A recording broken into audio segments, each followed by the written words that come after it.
Safe surgical dislocation is very important topic for post graduation exam as well as DNB practical exam and theory exam.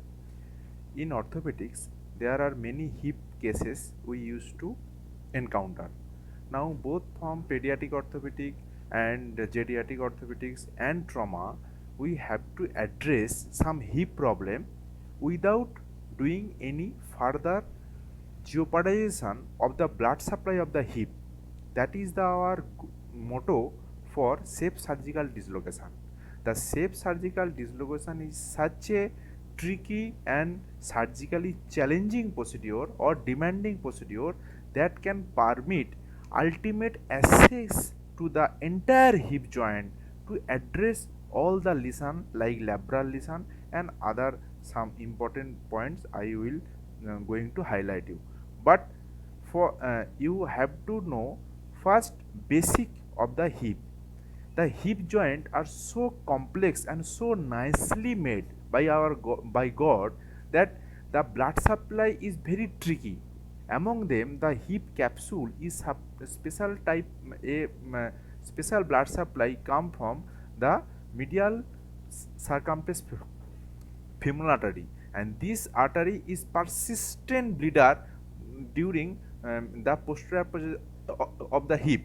So, if we enter the hip joint without damaging this blood supply, then only the viability of the head will not hampered or not jeopardized, because any insult to the hip or any big operation to the hip can cause the damage of further blood supply. So whatever we are going to do for that patient, that can a boomerang to the patient.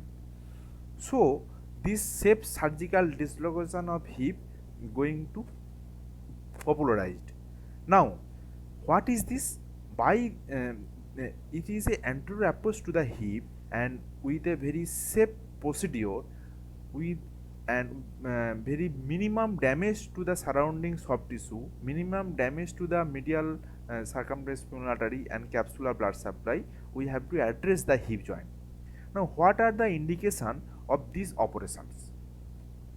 The most common indication is femoroacetabular impingement. This is also a important short note for post graduation student and DNB exam. The femoroacetabular joint is a ball and socket joint and a synovial joint. Stability is very good, but it has some problem during the rotation or extreme rotation. There may be a chance of the deformity of the neck of the femur, that is called cam lesion, or if there is any problem in the acetabular part or labral part, that is called pincer lesion. If both of them present, that is called mixed type of femoroacetabular impingement.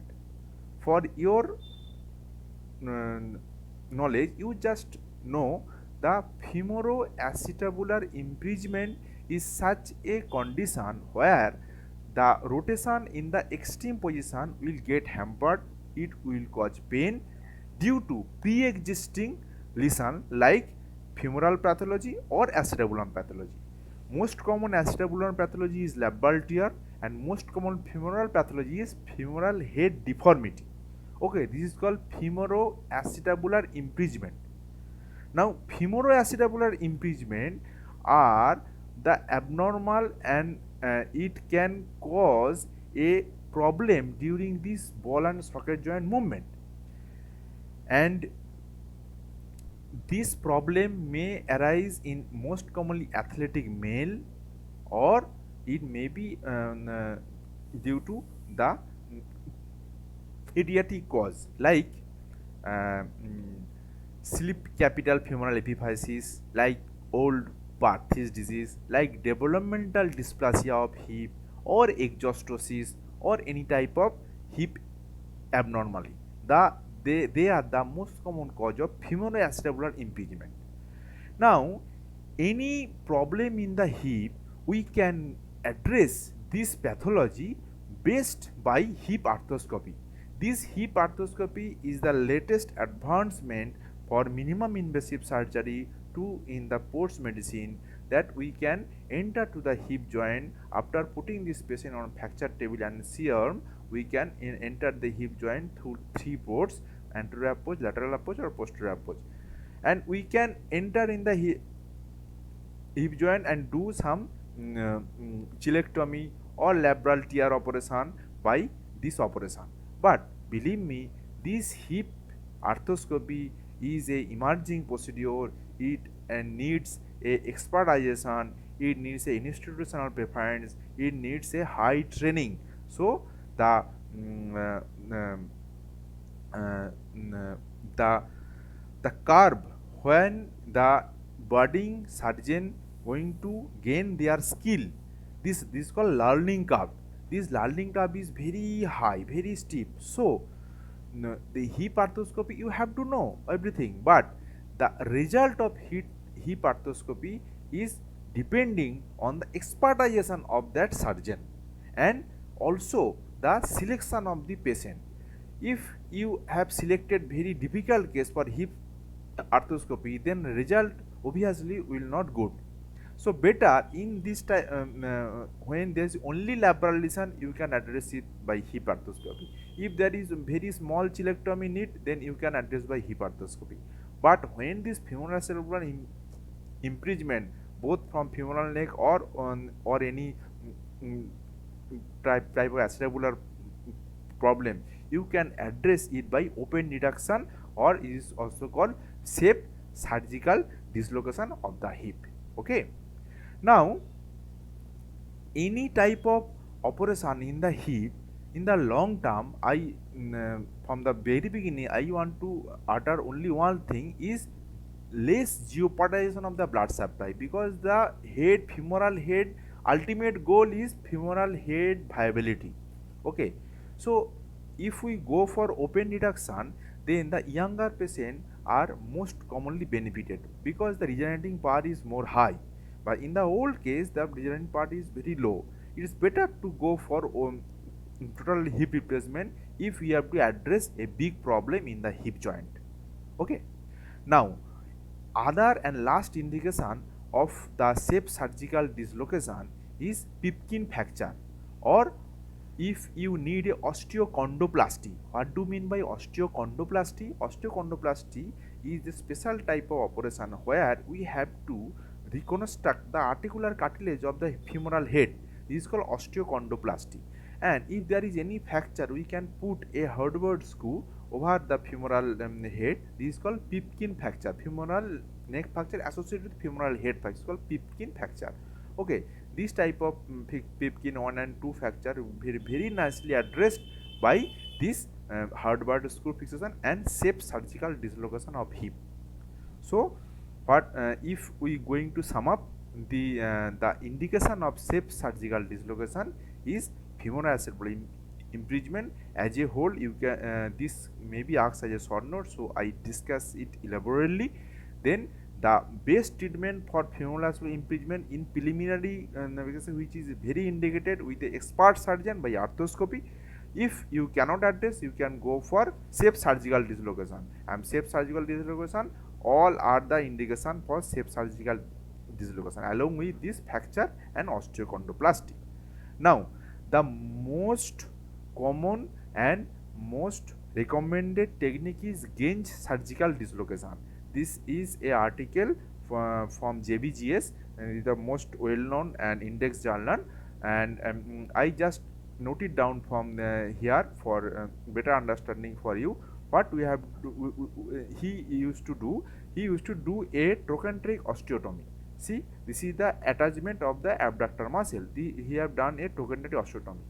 Here this is a straight, but you can do it a step cut osteotomy, so that the stability and union after the operation, if you put a screw, that will be more better than a step cut than a plain osteotomy.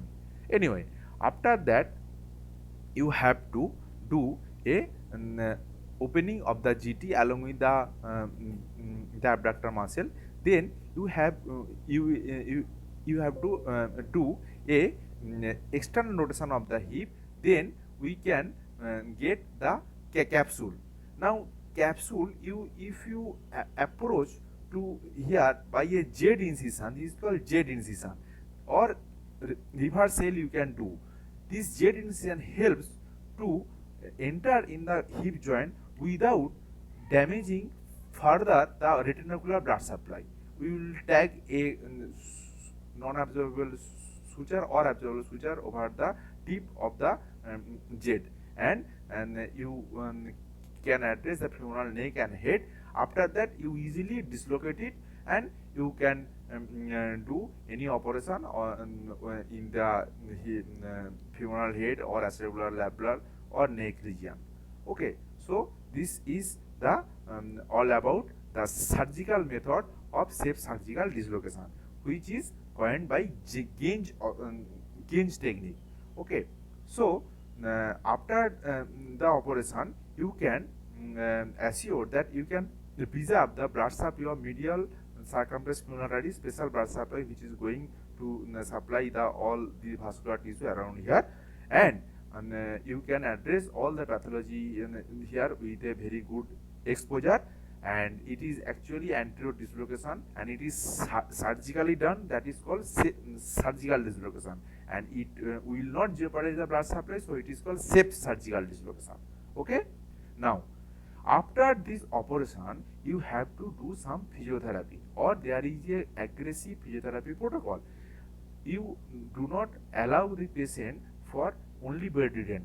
You have to put the patient in the crutches and anti-inflammatory, and do not abduct the hip and passive abduction. You have to put a pillow and or continuous passive motion of the hip and knee joint. This is a machine, and best treatment is hydrotherapy. What do you mean by hydrotherapy? Hydrotherapy, as due to buoyancy, the weight of our body will reduce. So force for doing any physical exercise will need less.